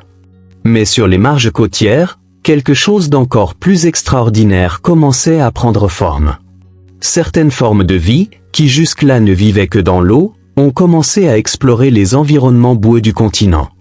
Il s'agissait d'organismes simples, ressemblant probablement à des vers primitifs ou à des arthropodes, qui pouvaient survivre de courtes périodes hors de l'eau. Ils ne respiraient pas encore de l'air, mais ils pouvaient absorber l'oxygène à travers leur peau humide. L'évolution ne se produit pas par la volonté, mais par l'opportunité. Et le continent, bien que dangereux, offrait quelque chose que l'océan n'offrait pas. Pas de prédateurs, plus de soleil et une quantité incommensurable d'espace à coloniser. C'est ainsi qu'a commencé le long et lent processus de conquête de l'environnement terrestre. Les usines ont été les premières à être établies avec succès. Au début, il s'agissait d'algues adaptées qui poussaient dans des zones très humides, à peine au-dessus du niveau de la mer. Mais au fil du temps, ils ont développé des tissus qui leur ont permis de se tenir debout, des structures pour prévenir la perte d'eau et des systèmes racinaires primitifs. Ces plantes primitives ont créé les premiers sols, stabilisé le sol et transformé l'atmosphère en libérant plus d'oxygène. Après eux sont venus les invertébrés. Certains arthropodes aquatiques ont développé des adaptations pour respirer de l'air en utilisant des structures internes humides, telles que des trachées ou des cavités branchiales modifiées. Leur exosquelette les protégeait du soleil et de la dessiccation. Ils étaient les pionniers d'un monde nouveau. Les premiers pas sur la terre ferme n'étaient ni fermes ni sûrs. Mais ils ont insisté. Et pendant des millions d'années, cette insistance a porté ses fruits. La planète qui avait été un monde bleu et silencieux est devenue une mosaïque d'espaces verts, de côtes pleines de vie, de rivières habitées, de grottes occupées par de nouveaux colonisateurs. Et pendant ce temps, dans les océans, l'évolution ne s'est pas arrêtée. C'est là que les poissons, les premiers vrais vertébrés, sont nés. Avec un squelette interne, un système circulatoire fermé, des branchies efficaces, surtout, un axe nerveux protégé par des vertèbres. Le poisson a complètement changé les règles du jeu. En raison de leur mobilité, de leur intelligence naissante, de leur capacité d'adaptation, ils sont devenus la base de tout ce qui allait venir plus tard, amphibiens, reptiles, oiseaux, mammifères, humains. La Terre se transformait d'un rocher vivant en une planète sensible. Les premiers poissons étaient des créatures étranges. Certains n'avaient pas de mâchoire, d'autres n'avaient pas de nageoire définie et beaucoup portaient des plaques osseuses en guise d'armure. Leur diversité était énorme, et pendant des centaines de millions d'années, ils ont dominé les océans avec une élégance primitive. Leur squelette interne leur donnait un avantage certain sur les invertébrés. Ils pouvaient grandir, nager plus loin et mieux résister aux chocs environnementaux. Au fur et à mesure de l'évolution, les poissons ont commencé à développer de nouvelles structures, des mâchoires capables de mordre, des dents capables d'écraser ou de couper, des nageoires avec des os qui anticipaient les membres, des systèmes digestifs plus complexes et des cerveaux de plus en plus sophistiqués. À chaque petit changement, sa maîtrise du milieu aquatique se renforce. Mais tous les poissons n'ont pas suivi le même chemin. Certains ont évolué vers des formes plus grandes et plus lourdes, comme les placodermes, tandis que d'autres sont devenus plus légers et plus mobiles. L'un des groupes les plus intéressants était celui des poissons à nageoires lobées. Contrairement à ceux avec des nageoires en forme d'éventail, ceux-ci avaient des nageoires avec des os internes qui s'articulaient comme un bras. Cette petite différence serait le point de départ d'une révolution. Ces poissons à nageoires lobées, ancêtres directs des tétrapodes, ont développé des poumons primitifs qui leur ont permis d'absorber l'oxygène de l'air. Il ne s'agissait pas de respirateurs entièrement terrestres, mais ils pouvaient survivre dans des eaux pauvres en oxygène, remontant à la surface pour prendre des bouffées. Cela leur a donné un avantage dans les environnements instables, tels que les étangs saisonniers ou les zones côtières boueuses. C'est ainsi qu'a commencé la transition la plus ambitieuse de l'histoire de la vie, le passage de l'eau à la terre. Les premiers tétrapodes, des animaux à 4 membres bien formés, n'étaient pas terrestres au sens strict. Ils vivaient dans des zones marécageuses, rampaient dans la boue et retournaient fréquemment à l'eau. Leur peau avait encore besoin d'être humide et leurs œufs devaient se développer dans l'eau. Mais ils avaient déjà franchi une frontière qui semblait infranchissable. Ils n'étaient plus simplement des animaux marins. Ils étaient les habitants de 2 mondes. Au fil du temps, leur squelette est devenu plus robuste. Les vertèbres se sont adaptées pour supporter le poids du corps sans la poussée de l'eau. Les membres se sont allongés et articulés mieux. Le cou est apparu, permettant à la tête d'être déplacée indépendamment du corps. Les poumons sont devenus plus efficaces et l'oreille interne a commencé à capter les vibrations de l'air. Le corps entier a été redessiné pour marcher, ou du moins ramper, sur la surface de la Terre. Ces premiers amphibiens étaient les grands-parents de reptiles, d'oiseaux et de mammifères. Bien qu'ils dépendent encore de l'eau pour se reproduire, ils passent déjà la plupart de leur temps sur Terre. Ils se nourrissaient d'insectes, de petits invertébrés, et certains ont même commencé à développer des structures dentaires plus complexes à mâcher. La mâchoire est devenue un outil de plus en plus puissant. Parallèlement à cette transition, les plantes ont également évolué. Des fougères géantes, des lycopodes et des prêles recouvraient le paysage d'une végétation luxuriante. Les premières racines profondes, les premières tiges ligneuses, les premières vraies feuilles sont apparues. Et surtout, un système vasculaire complet est apparu qui permettait à l'eau et aux nutriments d'être transportés dans tout le corps de la plante. Avec la végétation sont venues les forêts. Et avec les forêts, une transformation planétaire. L'oxygène atmosphérique a considérablement augmenté grâce à la photosynthèse. La température de la planète s'est stabilisée. L'humidité de l'air a augmenté. Les pluies sont devenues plus constantes. La vie terrestre a trouvé une base solide sur laquelle s'étendre. Les insectes ont été les prochains à conquérir l'air. Certains des premiers à développer des ailes étaient les ancêtres des libellules, qui ont atteint des tailles colossales. Ils ont bénéficié de la forte concentration d'oxygène, ce qui a permis une respiration plus efficace sans poumons. Au fil du temps, des coléoptères, des cafards, des papillons et une foule d'autres espèces sont apparus. Le monde était rempli de bourdonnements, de couleurs, de mouvements rapides et de nouvelles formes de pollinisation et de prédation. Au fur et à mesure que les écosystèmes terrestres se diversifiaient, de nouveaux défis sont apparus. La concurrence pour la nourriture, la nécessité de conserver l'eau, l'exposition au soleil et la gravité constante ont forcé les espèces à changer, à s'adapter, à innover. L'évolution ne s'est jamais arrêtée. Chaque nouvelle branche de l'arbre de la vie ouvrait des chemins inattendus, et chaque extinction partielle faisait place à de nouvelles formes. L'un des changements les plus importants a été l'apparition de l'œuf amniote. Ce type d'œuf, recouvert d'une membrane protectrice et capable de se développer hors de l'eau, permettait à certains animaux de se reproduire complètement sur Terre. C'était une solution magistrale. Avec elle, des reptiles sont nés. Et avec les reptiliens, le domaine terrestre a pris une nouvelle dimension. Les reptiles ont colonisé les déserts, les montagnes, les jungles. Ils ne dépendaient plus d'une humidité constante. Ils pouvaient vivre dans des conditions beaucoup plus dures que les amphibiens. Leurs écailles empêchaient la perte d'eau. Ces poumons étaient plus efficaces. Et leurs petits, protégés par l'œuf amniotique, pourraient naître loin des plans d'eau. L'ère des grands reptiles a commencé. Et en parallèle, sous leurs propres règles, certaines lignées reptiliennes ont commencé à modifier leur métabolisme. De petits changements cumulatifs ont amené certaines espèces à développer des structures osseuses à sang chaud, couvertes de plumes et plus légères. Ainsi, alors que les grands reptiles dominaient le sol, leurs descendants ailés commencèrent à conquérir les cieux. Ils étaient les premiers pas des oiseaux. Une lignée différente, plus discrète mais tout aussi cruciale, a commencé à développer des glandes, des oreilles internes plus complexes et une organisation cérébrale avancée. Ce furent les premiers synapsides, ancêtres des mammifères. Petits, nocturnes et souvent chassés par des reptiles plus grands, ils ont survécu grâce à leur efficacité, leur intelligence et leur capacité d'adaptation. En eux aussi, une histoire silencieuse s'écrivait, une histoire qui, des siècles plus tard, deviendra la nôtre.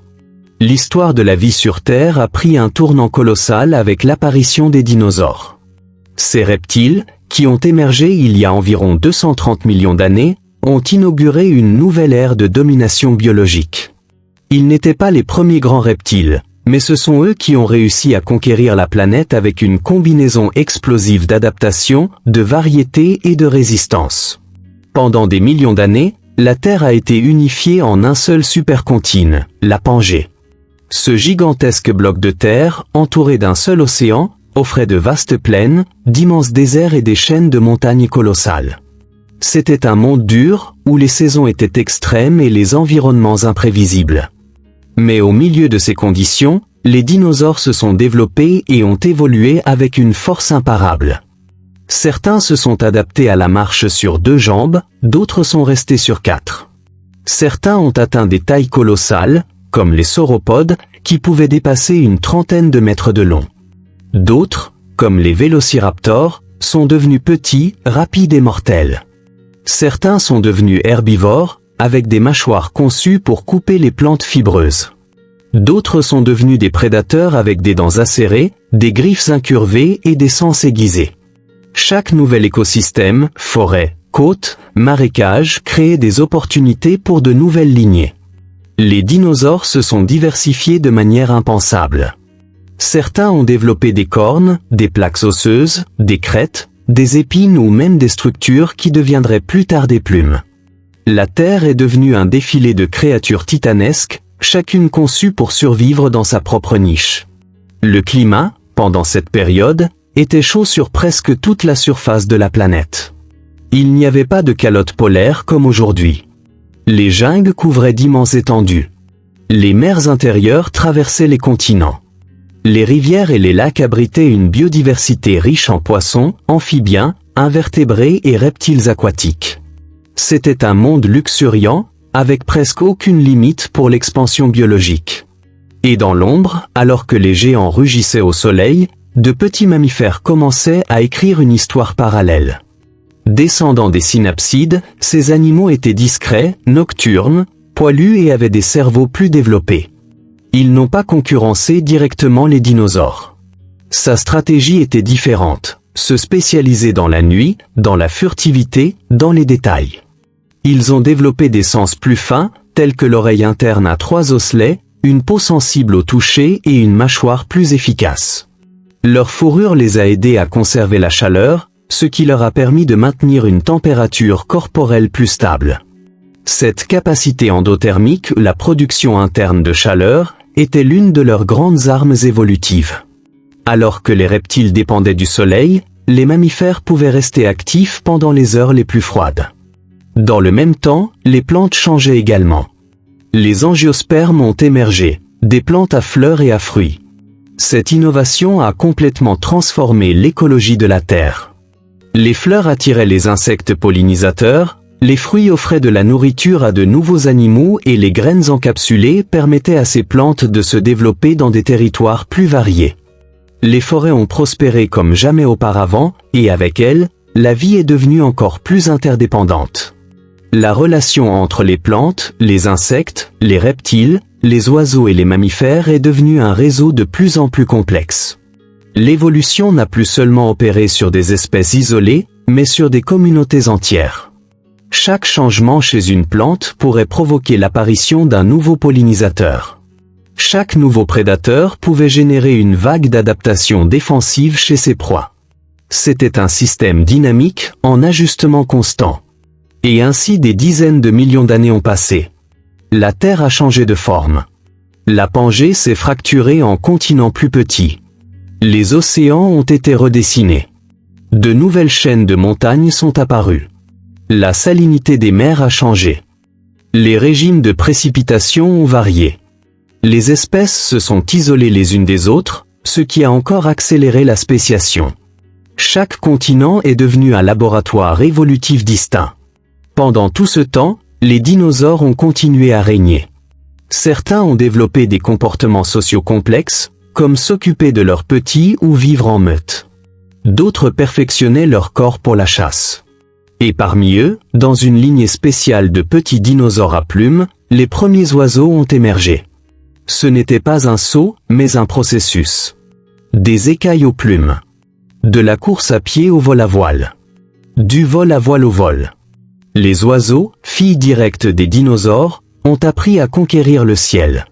Ils ont développé des os creux pour réduire le poids, des poumons avec un flux d'air constant pour maintenir un métabolisme élevé et des cerveaux plus grands par rapport au corps. La vision, l'équilibre et la coordination ont été perfectionnés. Et lorsque le vol a été terminé, une nouvelle dimension s'est ouverte à la vie. Pendant ce temps, les mammifères continuaient à faire leur travail. Petites, mais de plus en plus diversifiées. Certains sont devenus des insectivores spécialisés. D'autres chez les grimpeurs. Certains ont développé des glandes mammaires qui leur ont permis de nourrir les jeunes avec du lait. Ce détail, qui semble mineur, a été une révolution. La progéniture a pu naître moins développée et achever sa croissance au contact de la mère. Cela a ouvert la porte à un développement cérébral plus long et à des liens émotionnels plus profonds. La Terre, à ce moment-là, était à sa plus grande splendeur évolutive. Jamais il n'y a eu autant de diversité, autant de modes de vie, autant de stratégies différentes. Mais rien n'est éternel. Il y a environ 66 millions d'années, un rocher géant a traversé le ciel, en quelques heures, tout a changé. La collision a été soudaine. Une roche de plus de 10 km de diamètre a traversé l'atmosphère à une vitesse de dizaines de milliers de kilomètres à l'heure. En quelques secondes, il a frappé la péninsule que nous connaissons aujourd'hui sous le nom de Yucatan, libérant une énergie équivalente à des millions de bombes atomiques. La Terre a tremblé, les océans se sont élevés en tsunami de centaines de mètres et un nuage de poussière, de cendres et de gaz sulfureux a recouvert le ciel de la planète. L'obscurité a duré des mois. La photosynthèse s'est arrêtée. Les températures ont chuté. Les plantes sont mortes. Les herbivores n'avaient rien à manger. Les carnivores, sans proie, sont également morts. C'était le début de la fin pour la plupart des espèces vivantes. Plus de 70% de la vie sur Terre a disparu. Parmi eux, les dinosaures non aviaires. Les maîtres de la planète, qui avaient régné pendant plus de 160 millions d'années, se sont éteints en seulement quelques milliers d'années, peut-être moins. Mais tous n'ont pas disparu. Dans les creux, dans les crevasses, dans les terriers souterrains, au plus profond des forêts humides, de petits mammifères, des reptiles, des oiseaux, des insectes et certains amphibiens ont survécu. C'étaient de petites créatures, avec des métabolismes rapides, capables de s'adapter à la rareté, de se reproduire rapidement et de survivre avec peu. Lorsque la grande extinction a balayé les géants, ces petits êtres ont trouvé l'espace qui leur avait été refusé pendant des millions d'années. Avec le ciel exempt d'ombres géantes, avec les forêts ouvertes et avec moins de concurrence, les mammifères ont commencé à s'étendre. Ils l'ont fait de manière explosive. En l'espace de quelques millions d'années, ils ont évolué de centaines de nouvelles façons. Certains se sont adaptés à la course à pied, d'autres à l'escalade, d'autres à la natation et d'autres encore au vol à voile. C'était le grand rayonnement adaptatif des mammifères. Au cours du Paléocène et de l'Éocène, la Terre s'est à nouveau transformée. Le temps s'est réchauffé. Les poteaux n'avaient pas de glace. La jungle couvrait des zones qui sont maintenant des déserts. Dans cet environnement, les mammifères dominaient l'air, la terre et l'eau. Les ancêtres des chevaux, des éléphants, des félins, des chauves-souris et des baleines sont apparus. Certains ont grandi en taille, atteignant des dimensions qui en auraient fait des rivaux des dinosaures anciens. D'autres se sont spécialisés dans la vitesse, la vision nocturne, la chasse solitaire ou la vie en groupe. L'une des grandes innovations de cette nouvelle lignée a été le développement d'un cerveau de plus en plus complexe. Le renseignement a cessé d'être un luxe et est devenu un outil de survie. Résoudre des problèmes, se souvenir des itinéraires, anticiper les dangers, établir des hiérarchies sociales. Tout cela a commencé à faire partie du comportement de certains mammifères. Surtout chez les primates. Les primates sont apparus dans les arbres. Là, ils ont développé la vision stéréoscopique pour calculer les distances, les pouces opposables pour se tenir avec précision, et les cerveaux plus développés pour interpréter un monde tridimensionnel. Au début, ils étaient petits, insectivores, silencieux. Mais au fil du temps, certains sont descendus des arbres et ont commencé à marcher sur le sol.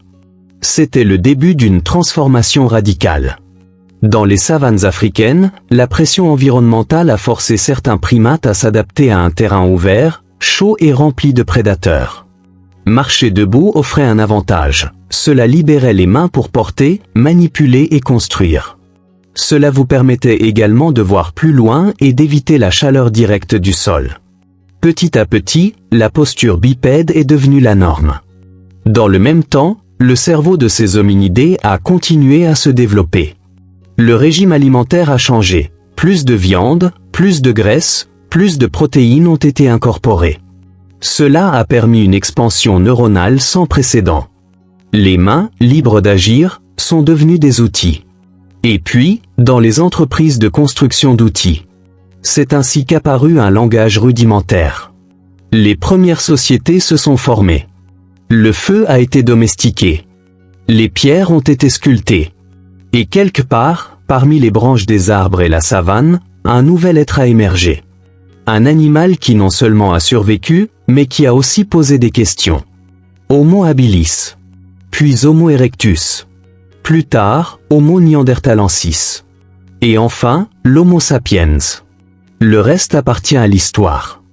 L'émergence de l'Homo sapiens n'était pas un miracle isolé, mais le résultat de millions d'années d'adaptation, de sélection et de raffinement évolutif. Notre lignée a longtemps partagé la Terre avec d'autres espèces humaines. Des Néandertaliens en Europe, des Denisoviens en Asie, des Homo floresiensis en Indonésie et de nombreux autres hominidés encore inconnus. Mais c'est l'Homo sapiens qui a réussi à franchir une frontière qu'aucune autre espèce n'avait franchie, celle de la pensée symbolique. Le langage articulé a été la première grande rupture. Il ne s'agissait plus seulement d'émettre des sons, mais de leur attribuer un sens complexe, de structurer des idées, de transmettre des émotions, des avertissements, des rêves, des plans. Le langage n'a pas seulement uni les groupes humains. Cela leur a aussi permis d'imaginer. À travers les mots, l'Homo sapiens a créé des mondes mentaux, mythes, symboles, religions, concepts abstraits. Les outils ont également évolué. Ils n'étaient plus de simples pierres pointues. Des lances composées, des couteaux raffinés, des aiguilles à coudre, des instruments de pêche, des canoës sont apparus. Chaque objet révélait une intention plus sophistiquée, une compréhension plus profonde de l'environnement et une vision de plus en plus stratégique de l'avenir. Des groupes humains ont commencé à se déplacer. Venus d'Afrique, berceau de notre espèce, ils ont traversé déserts, jungles, chaînes de montagnes, glaciers. En quelques milliers d'années, un soupir à l'échelle géologique, l'Homo sapiens s'est répandu sur la Terre. Il a atteint l'Europe, l'Asie, l'Océanie et a finalement traversé l'Amérique. Chaque nouvel environnement nécessitait une nouvelle adaptation. Au froid polaire, à la chaleur du désert, à la hauteur des montagnes, à l'humidité de la jungle. Et ils ne se sont pas adaptés qu'avec le corps. Ils l'ont fait avec leur esprit.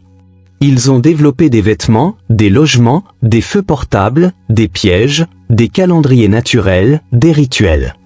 Sur les parois des grottes, ils ont laissé des peintures qui continuent de nous secouer aujourd'hui. Des bisons, des mains, des scènes de chasse, des symboles encore indéchiffrables. Il ne s'agissait pas de simples décorations.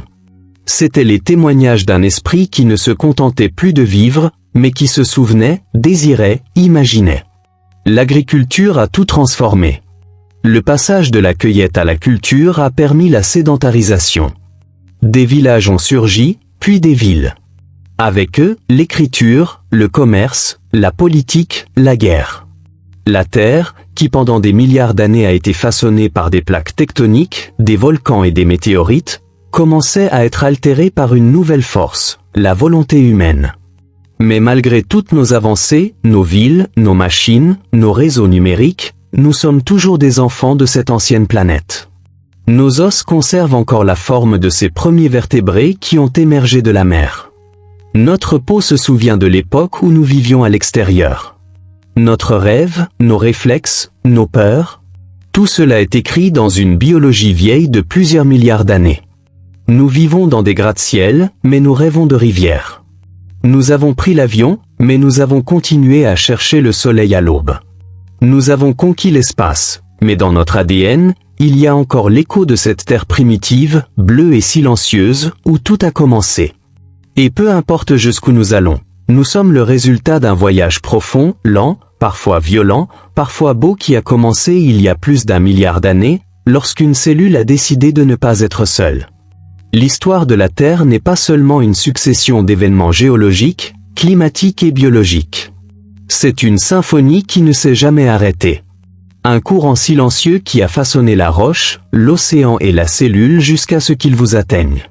En ce moment, à cet instant où vous respirez, pendant que vous écoutez comment votre propre planète vous raconte son histoire. Parce que la Terre a de la mémoire. Chaque montagne était une plaine. Chaque mer couvrait des terres anciennes.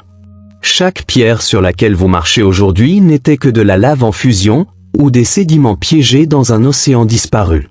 Chaque arbre que vous voyez est le descendant d'une feuille qui s'est battue pour la lumière il y a des millions d'années. Et vous-même êtes le résultat d'innombrables bouées de sauvetage qui ont résisté aux tempêtes, aux extinctions, à la famine et aux ténèbres. Parfois, nous l'oublions. Nous oublions que nous portons la mer à l'intérieur. Que nos fluides imitent la salinité des océans primitifs. Que nos battements de cœur se souviennent du rythme des marées lorsque la Lune était la plus proche. Que nos cellules respirent encore avec de l'oxygène grâce à ces cyanobactéries invisibles qui ont transformé l'atmosphère il y a plus de 2 milliards d'années. Nous oublions que nous venons de la boue. Que nous étions autrefois invisibles. Que notre pouce opposable, notre capacité à parler, à pleurer, à aimer, tout cela a été rendu possible par une longue chaîne d'accidents, de répétitions incessantes que la planète a permises, embrassées et tenues dans sa poitrine. La Terre n'a pas toujours été telle que vous la connaissez. Avant le bleu, il y avait le feu. Avant l'oxygène, le poison. Avant la fleur, le minéral. Et pourtant, tout cela coexistait. C'était combiné. Il s'est donné du temps. Il n'était jamais pressé. Il n'a jamais abandonné. Il a juste avancé. Un pas tous les millions d'années. Un soupir à chaque cycle. Une petite variation qui, au fil du temps, a tout changé. Et vous êtes ici maintenant. Vous êtes le résultat de tout cela. De chaque étoile qui est morte pour donner du carbone. De chaque cellule qui a appris à coopérer. De chaque oiseau qui volait pour la première fois. De chaque nuit qui s'est écoulée sans que personne ne puisse le raconter. Vous, qui écoutez peut-être ceci pour calmer votre esprit. Pour dormir. Pour se reposer. Pensée grecque. Pendant que vous dormez, la planète continue de tourner. Il le fait depuis plus de 4 milliards et demi d'années. Et il continuera de le faire lorsque nous ne serons plus là. Mais maintenant, dans ce fragment de temps qui vous appartient, vous pouvez fermer les yeux en sachant que vous faites partie de cette histoire infinie. La Terre respire encore. Sous vos pieds, dans la mer, dans les jungles, dans les déserts, dans les couches profondes de glace et de feu. Chaque cellule, chaque molécule, chaque roche porte le souvenir d'un voyage impossible à imaginer dans son intégralité. Mais vous en avez beaucoup entendu. Et ça, d'une certaine manière, vous reconnecte avec l'essentiel. Vous n'êtes plus un corps isolé. Vous faites partie de la planète. Vous êtes la planète. Vous êtes leur rêve le plus complexe. C'est peut-être la raison pour laquelle, lorsque nous regardons le ciel, nous ressentons un appel. Comme si nous voulions retourner à cette première poussière d'étoiles d'où nous venons. Comme si nous l'avions toujours su. Comme si nous ne l'avions jamais oublié. La Terre d'il y a 1 milliard d'années n'était pas comme aujourd'hui. Mais je t'attendais déjà. Maintenant que l'histoire a été racontée, vous pouvez vous laisser envelopper doucement par le poids du temps. 1 milliard d'années. Tant d'époques, tant de cataclysmes, tant de transformations. Et pourtant, vous y êtes. Non seulement en tant que spectateur, mais en tant qu'héritier de tout cela. À l'intérieur de vous, au plus profond de vos os et de votre mémoire cellulaire, il y a des traces de tous ces instants. De l'océan ancestral. Dès le premier rayon de lumière sur une croûte volcanique. Du premier animal qui a expiré hors de l'eau. Du premier être humain à regarder les étoiles. Ce voyage n'est pas terminé. Chaque jour, pendant que vous vivez, pendant que vous respirez, pendant que vous aimez, pendant que vous rêvez, vous continuez l'histoire. L'histoire d'une planète vivante, d'une espèce qui a appris à s'interroger sur son origine, d'un corps qui garde encore l'écho de ses ancêtres dans le silence. Vous pouvez dormir maintenant. Laissez votre esprit se détendre, laissez votre respiration ralentir. De sentir comment votre corps, ce cadeau ancestral, s'installe dans le calme de la nuit. Vous êtes en sécurité. Tu es là. Sur Terre. À la maison.